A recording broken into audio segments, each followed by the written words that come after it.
Hark and well met, folks, and welcome back to another brunch stream. Grab your breakfast, fill up your coffee, and buckle up, because today we are going to be talking about Viking Age clothes, specifically furs, the fur trade, what sort of things they were wearing, and what it meant societally, status-wise, and practically. Speaking of Viking furs, I can't wait until winter so that I can stop sweating 24/7, especially in this thing. I wear it on stream and I just sweat. I'm just constantly in heat. Wait, no, not in heat. Alright, folks, RuneMeisterKris here, and I'm very happy to be back making content for all of you. If you could go ahead and hit the subscribe button down at the bottom of your screen, it will be incredibly helpful to the channel and to me for continuing to bring you new content in archaeology, video games, and beyond. What we are looking at here are a few different things. So the idea of Viking Age clothing, I think, is very heavily skewed by modern media. What I am wearing, what I goof around on and wear, is not legitimate Viking clothing. Like, I dress up in a silly costume because, because I thought it'd be more interesting than just looking at some aging archaeologist.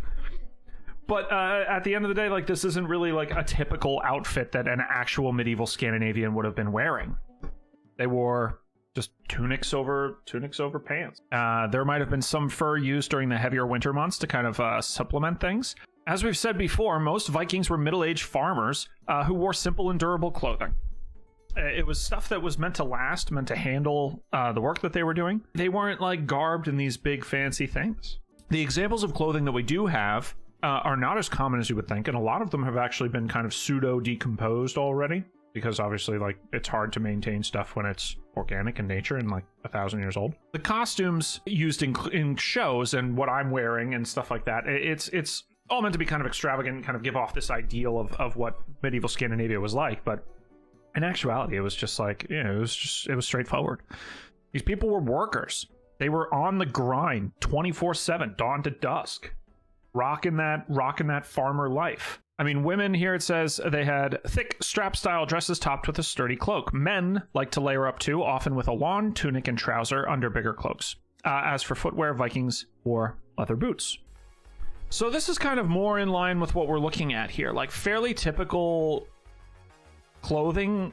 The dress and outfits are all pretty cool. They had a lot more color to them than I think like they like to give off. You know, like the Viking show puts them all in these kinds of like dark and gloomy clothes, but what Lagertha here is wearing with like the brighter colors probably would have been not as uncommon. The dyes in the clothes and the different materials that they were using were at times more readily available. Certain ones would have been more expensive, but yeah, I mean, blues were a color that were used fairly often. These kind of maroons would show up a good amount. So I mean, these are all fairly good ideas of what legitimate outfits would have been like at that time. And especially even for foot soldiers who would have just been wearing pretty basic stuff, because the majority of Vikings, in terms of the profession of Viking, were just farmers who were kind of like summer vacationing on ruining mainland European lifestyle.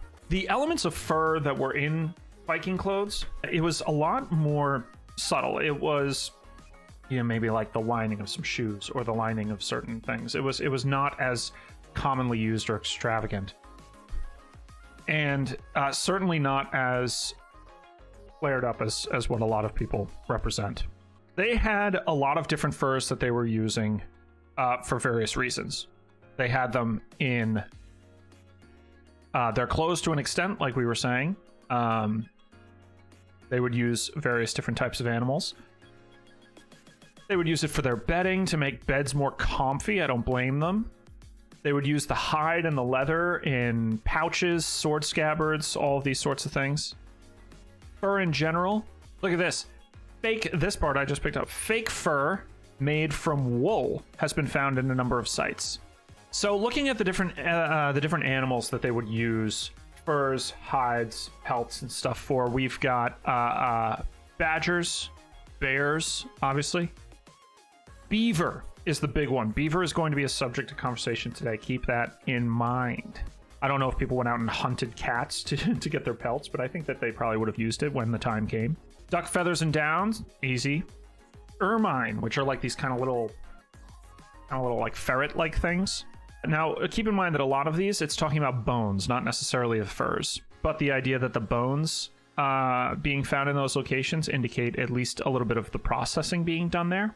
Instances of whether or not they were being used for their pelts, for their furs, or for other purpose. The presence of the bones there indicate that it was being used and processed by medieval Scandinavians. Processed in the sense that, like, in the term meaning, like, worked over, like, used for a specific purpose. So, of all of these different animals, one in particular that we're going to talk about today, in terms of its importance, is beaver fur. Beaver fur is the big thing that we want to talk about here because beaver fur appears to have been the most valued type of pelt in medieval Scandinavia. One of the sources that I read the other day when I was looking up this subject indicated that beavers in Scandinavia were actually hunted to extinction. And so by the time that the Viking Age rolled around, Scandinavians had to outsource their beaver. They had to look to other places to get beaver skins, mainly in the mainland. As we've said before plenty of times, the Vikings were, yes, they were raiders, they were, pillagers, but they were also traders. Trading was a massive element of the Viking Age, and they had trade networks that extended all the way into the Middle East caliphates. And so beaver seemed to have been one of the core furs at the center of this whole trade network. And you can tell that, especially even just by looking through this lists of evidence by animal. Beaver has this massive block of text, whereas like boar has one instance of boar bristles being found used in a brush. And all of these little things have minimal amounts of evidence. Now, granted, this is just one website, but beaver appears to be the most documented thing. They even have pricing for them. Is there a reason why beaver was so great? You've heard about beaver skin trading in the old US and Canada, but you never knew why. Have you ever, I'm guessing by that question, you have never felt beaver fur. It is insanely soft. It is so comfortable. And beaver fur specifically is layered in such a way because they are, because they spend so much time in the water, especially water in kind of colder climates. It has an amazing waterproofing element to it to help keep you dry, whether or not it's in bad weather or even just lining boots so that as you're like stomping through water.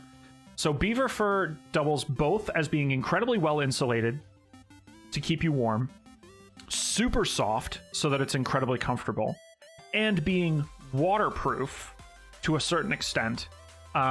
Those three things are kind of the main elements of what makes beaver pelts specifically so appealing. Beaver fur is so incredibly soft. I just felt some recently when I was at the Ren Fair. They had like a tanner who had a bunch of pelts and stuff lined up. But the question is, why am I talking so much about beaver skins and furs specifically? And the answer is there were some recent discoveries, articles being written within the past month that discuss beaver furs as a status symbol within the Viking Age. Furs as a status symbol, I don't think are a surprise to anybody. This has been the case throughout time. We're all aware of that. They're expensive. And they're nice. And so it's worth looking at them as a status symbol. But in this specific instance, we were finding actual evidence of beaver fur present in graves of wealthy and valued individuals within the little area of Scandinavia that the study took place. As I said before, a lot of these biological elements of clothing don't preserve super well. Sometimes you can get decent amounts, but a lot of it decomposes. So when you're finding fragments of pelts and furs, it can tell you a whole lot about what was there. It's also tough to identify the species very specifically. Previous reports have used the microscopic anatomy of ancient fur to identify the species of origin, but this method is often inexact. And trying to know which type of furs were preferred by the Viking, speaking of puns, we didn't know. I think that they, when they were described by others, people would say things like, oh, they came donned in various furs and stuff. But having now concrete evidence of like, they were using beaver furs, at least in a form of luxury. This specific study that I am citing here today, talking about the beaver skin, in this study led by Louis Orsted of Østerbrandt of the University of Copenhagen, the research team analyzed animal remains from 6 high-status graves from 10th century Denmark. No ancient DNA was recovered from the samples due to the treatment processes performed on furs and skins, and due to preservation conditions. But there were identifiable proteins recovered from 2 different analytical techniques. And like I said, they have a difficult situation in terms of how they're able to identify these things because the identification processes are a little bit muddied up, typically due to preservation conditions and the preservation process of the furs itself, because obviously they didn't just cut the skin off an animal and put it on, right? There was more to the process of making clothing out of furs than that, and the Vikings did use certain types of preservations to make sure that the fur would last for a long time, right? So those things preserve in the record in a way that makes it a little bit harder to identify what animal you're dealing with. Also in this study, they were looking at grave furnishings and different accessories, which included skins from domestic animals, and the clothing specifically included furs from wild animals, including marten, squirrel, and beaver. Let me pull up a picture of a marten for those of you who are unaware what they look like. They're these cute little ferret dudes. They're tree weasels. That's a good way of putting it. Tree weasels. But yeah, so marten, squirrel, and beaver fur were used, probably again because it was very soft and fluffy. Beaver fur was more valued than other furs because not just its look, it was very warm and water resistant. Beaver had already gone extinct in Denmark by the early Bronze Age, so their fur had to be imported either from areas in northern Scandinavia or other parts of Eastern Europe. So particularly in Denmark, which is where I believe this study took place, this shows that this individual had not just the status to be wearing something like beaver fur, but the money to be able to fund to get the beaver fur. Because it was crazy expensive to have that sort of stuff traded and imported, especially because it was such like a micro, like a niche thing, you know? Looking at this trade network, fur trade coming out of Eastern Europe, was noted by Arab geographer Ibn Hakwal, who wrote in 965, "The honey, wax, and furs exported from their country come from the territories of the Rus and the Bulgar. This is also the case with the beaver pelts exported throughout the world, for they are only found on the northern rivers, the territory of the Rus, Bulgar, and Kiev." Beaver fur was not just valued in Scandinavia. It was also valued in other areas. The Middle Eastern and Arab nations here were discussing the use of beaver fur, probably again as a status symbol. And they were establishing trade routes with the Scandinavians. By now, it is well documented that intertrading and relationships between Arab nations and Scandinavian nations during the Viking Age it's confirmed. It's a thing. It was something that they did. They intertraded. We've had jade Buddha figurines show up in Viking graves. They were trading for goods across continents. As much as the Vikings were raiders and pillagers, they were also, like, trading was probably where they had more of an influence, in my opinion anyway. I know that people wrote more about the raiding because that's more interesting.